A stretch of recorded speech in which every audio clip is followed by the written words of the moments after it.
But if you know the Koran, the first words of the Koran, the very first, I believe, are something like, in the name of God, the gracious and the merciful. Praise be to God, Lord of the worlds, the most gracious, the most merciful, master of the book of judgment. They're saying graciousness and mercy is what's at the root. They repeated it twice in the first page. Francis Ford Coppola ist zwar bekannt als Meisterregisseur aus Hollywood, der seit den 60ern seine Fans mit diversen Filmprojekten beeindruckt hat, wie der Pate-Trilogie, der Dialog, Apokalypse Now, Dracula und vieles mehr. Doch gibt es in Coppola auch ganz besondere Führungsqualitäten. Wenn es um Themen wie Verantwortung geht, Schutz des eigenen Personals oder auch das Durchsetzen gegen überlegene Gegner, so ist Coppola auch ein Pionier und Impulsgeber besonderer Führungsqualitäten, von denen man definitiv auch vieles lernen kann. In einem Filmfestival hatte er besondere Worte über Gott, Religion und Vertrauen gesprochen. Eine wichtige Botschaft über stürmische Gemüter unserer heutigen Zeit, die jeder von uns gebrauchen kann und weiter teilen sollte. Schau es dir für deinen Change Starts Now Moment an. Viel Spaß und stay tuned. The problems of the world, it is heartbreaking. It is heartbreaking.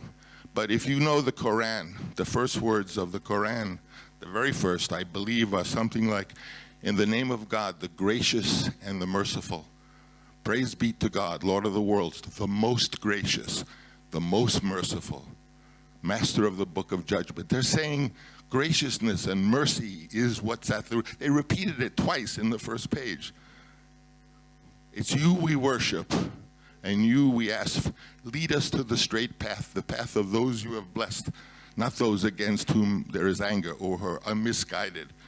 So anyone who knows this beautiful religion, this beautiful, that was the height of civilization in the 13th century, the Arab civilization that we had that gave us mathematics and science, everyone knows that at the root of that religion, the two most important words are that God is gracious and God is merciful, and we trust to that God to deliver us from this misunderstanding that is doing these terrible things that are hurting people. God does not want people to be hurt. God is gracious, God is merciful, and that's what I have to say. So wie Coppola all seine Bewunderer durch seine Werke begeistert, gelingt es ihm auch in diesem kurzen Beitrag ganz wunderbar, nicht nur seine Zuhörer durch Worte über Gott, Koran und die erste Sure, Surah Fatiha, zu fesseln, sondern vermittelt unter ihnen auch das Gefühl der Gemeinsamkeit. Gemeinsam vor Gott und gemeinsam als Mensch untereinander. Der kulturelle Chaos, den wir in unserer Zeit erleben, kann um einiges vermindert, sogar verhindert werden, wenn solche Denkweisen aufsteigen. Für ein tieferes Verständnis, um Coppolas Persönlichkeit und Gedanken nachzuvollziehen, schau am Ende auch Eindrücke aus seinen Interviews. Schreibe mir hier bitte deine Gedanken zu diesem Thema. Wie betrachtest du es und was du darüber denkst? Leite dieses Video weiter an deinen Bekannten und Freunden und abonniere diesen Kanal, um immer up-to-date zu sein und über alle neuen Videos rechtzeitig informiert zu werden. Verbleibe mit den besten Grüßen und Wünschen. Sei auch das nächste Mal dabei, wenn es wieder heißt Change Starts Now. Well, he did, at one point, he fainted, he had a collapse, and he told me that he could see himself going down a dark tunnel, and he didn't know if he was dying or leaving this reality or what was happening to him. But he'd gone to the threshold, maybe, of his sanity or something. It was scary, but also kind of exhilarating or thrilling that he would take such risks with himself and his experience to go that far. And I think this film was all about risking your money, risking your sanity. Nothing is so terrible as a pretentious movie. I mean, a movie that aspires for something really terrific and doesn't pull it off is shit, it's scum. And everyone will walk on it as such. And that's why poor filmmakers, in a way, That's their greatest horror, is to be pretentious. So here you are, on one hand, is trying to aspire to really do something. On the other hand, you're not allowed to be pretentious. And finally you say, fuck it.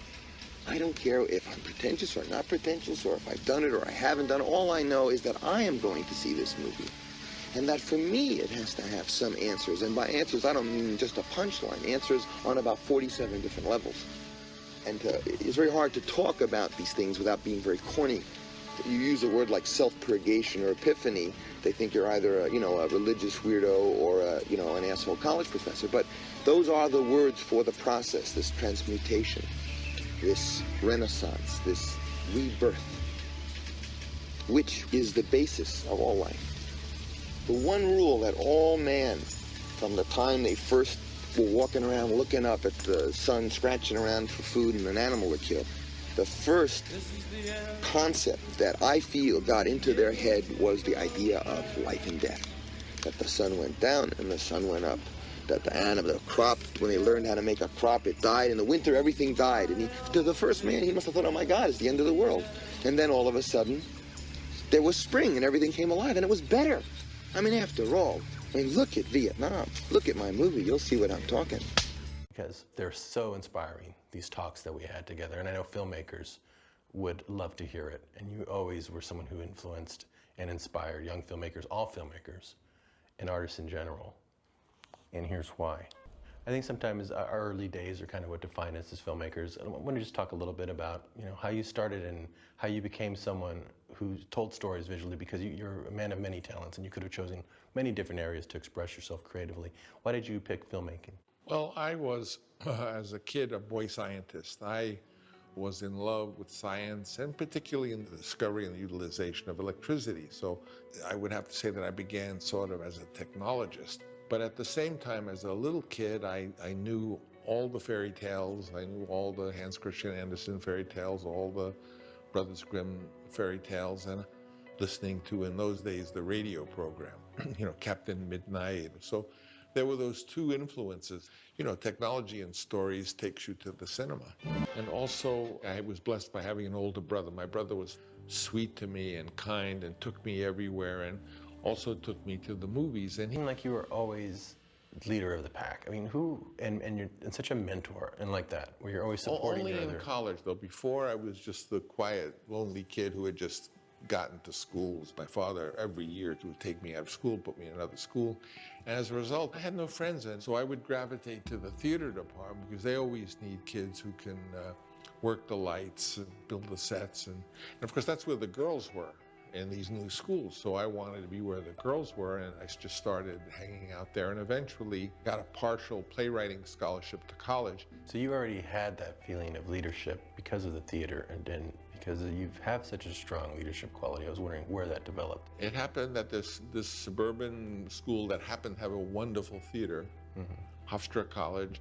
And during those 4 years, first time I really sort of came into my own. And my life revolved around the theater department. There's always one kid in the drama department.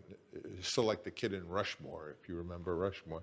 UCLA, and became a film student. And that was the decision to be a film director. My experience as a film student was much more as a loner. It wasn't as family-like as working in the theater. Theater shows you're really part of the group, and you go out afterwards and have coffee, and you're really, and for a kid who was a new kid all the time, that meant a lot to me. Whereas the film school was much more, everyone was on their own. You're making your film, and then you go to your little room where you have the moviola locked because there are only a few of them, and you didn't want some other student to get the moviola, because then you were stuck. When you created Zoetrope and support each other. Without a doubt, Zoetrope was interesting because it was a synthesis of my wonderful experience at Hofstra, and then applied it to this group of young USC students, oddly enough, because although I went to UCLA, since I had already gotten a job to direct a film and write films, that I was a little bit of a person of interest to these younger students from USC, including notably George Lucas, who became like a kid brother to me. What's amazing is they didn't get the experience you had. You got to come up and you actually made some studio films. I mean, like I did, and that's what attracted them to me because they were, 3, 4 years, 5 years younger, and they could come on to Warner Brothers and sit on the set and criticize everything. So. What's interesting is you didn't say, okay, I'll lead you that way. You say, no, you know what? I've been there, there's nothing there. We're going this way. And you went and started a whole new direction. It was a thrill to be able to feel I was a director from a studio at 24 or whatever, I was 25. But when I came out to Hollywood and finally, as a young person, was making Finian's Rainbow in particular, and everything I wanted to do somehow wasn't permitted. I wanted to make the film on location. It was about sharecroppers in Kentucky, and I wanted to say, well, can I go to Kentucky and have the dancers dancing around the tobacco? No, we got to do it on the sets from Camelot. I used to sit there with George Lucas, who was about 19, and we would just grump about, oh, we couldn't do this, we can't do that, and we started to fantasize, well, even when this is over, let's go and just make a film driving across the country, and we'll make a truck that has all the necessary equipment, and we won't even know exactly what we're going to shoot. If we hear there's a mine disaster, we'll all go to the mine disaster and incorporate that into the movies. People that way. Right. And then we were so mobile that we said, well, gee, we got a whole studio and a truck. We don't have to go back to LA. We could go to San Francisco and be close enough to LA to have the access to the actors and the prop houses and the resources, and yet not be in the center of it. So I essentially combined the culture of a theater club with the reality of filmmaking as we learned at USC and UCLA, and that was Zoetry. Let's talk about The Godfather. Be my friend, Godfather. Big part of that book, almost 2/3 of it, is about something that's not in the movie, and it's sort of this very sleazy kind of a story. And it was George Lucas who said to me, Francis, they're going to chain up the door of our place. We have no money.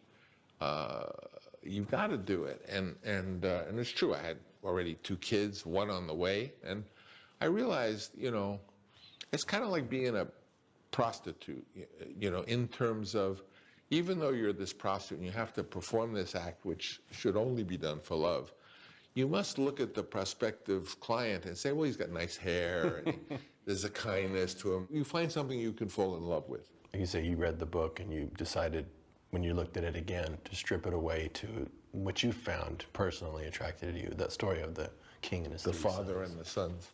And focused your story and made it feel like such a personal statement in film. And then when Well, it became personal. you went to bat for a lot of your early actors, is it true that you not only gave a very eloquent speech about how Marlon Brando should play the role, and then you collapsed on the ground as if you were having a seizure, and then they No, I said, didn't okay. do an eloquent speech. At Paramount, I was used to, they said, well, who do you want to play the Godfather? And I would say, Marlon Brando. And they would say, Francis, as president of Paramount Pictures, I want you to know and accept that Marlon Brando will not be in this motion picture. Okay, now, who do you want to play the Godfather? And they said that to me. Marlon Brando will not appear in this motion picture. I just went, and I threw myself on the ground. Oh, you just threw yourself on the ground. Yeah, Okay. I said, what do you want me to do? okay. How can I do this if everything I say you tell? There's something on a set, every set, I call them little gremlins, things that just don't go right, things that are going to bring the whole thing down to a halt. Sometimes it's someone you picked because of their look, and then they have to give a performance and then they can't. It happens all the time, and you got to stomp them out or figure out a creative way around it. I didn't know, and Luca Brasi was that wasn't a fantastic performance by him. Or where reality hits what you had in your mind of what you thought it was going to be. And usually the best way to solve it is to sort of embrace it and say, well, why is the reality acting this way? And the reality could act this way in my fictitious situation.